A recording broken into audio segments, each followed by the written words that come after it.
I'm Yumi, and welcome to the week that was. A 60-second-ish look at what happened this past week at SJIIES. Start the clock.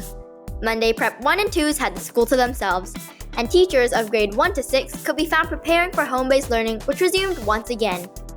The virtue of this week, patience. Tuesday, grades 1 to 6 settled into their home-based learning routines, diligently joining their Google Meets to start the day with teachers and friends. Wednesday, preps continued to enjoy their time in school as they showcased joyfulness throughout their weekly music lessons. Thursday, students were encouraged to find time during the day for different relaxation activities and family time in the comfort of their own homes. Friday brought a successful first week of learning from home to an end, with everyone eager to put down the books and enjoy the weekend ahead. On behalf of the entire The Week That Was team, I'm Yumi, and we'll see you again next time.